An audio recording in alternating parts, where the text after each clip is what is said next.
Баршаңызға қайырлы күн қыздар. Сіздермен бүгін осындай әдемі және өте жұмсақ болып шығатын гүл нанды жасайтын боламын. Менімен бірге болыңыздар.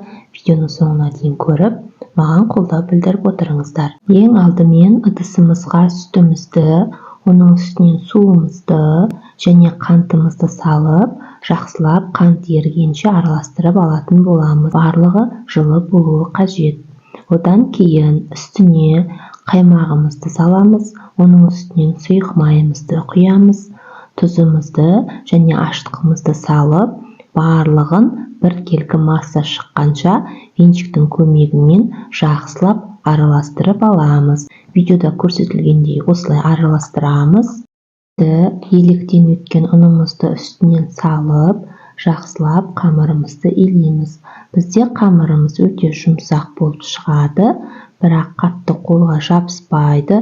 Қатты ұны көп болып кетпесін, онда қамырларыңыз қатты болып қалады. Міне осылай қамырымыз жұмсақ, бірақ қолға жабыспайтын, қатты былжырап та тұрмайтын қамыр болып шығады. Енді қақпағын жауып, 1-1,5 сағатқа қалдырамыз. Қамырымыз осылай көтеріледі. Енді бұл қамырды таразымен өлшеп алып, теңдей 12 бөлікке бөліп, осылай домалақтап барлығын шығарып аламыз.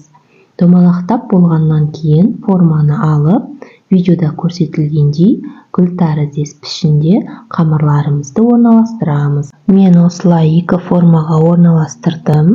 Енді бетін таза орамалмен немесе шашықпен, үйде қандай зат қолданасыз, сол затпен жауып, тағы да 15 минутқа қалдырып қоямыз.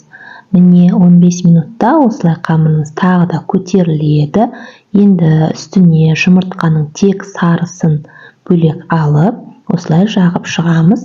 Бетіне қалаған мак немесе күнжіт сепсеңіз болады. Мен осылай екеуін араластырып сеуіп шықтым.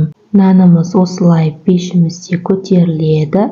180 градуста пісіріп аласыздар. Өте жұмсақ, өте нәзік, булочка секілді нан болады.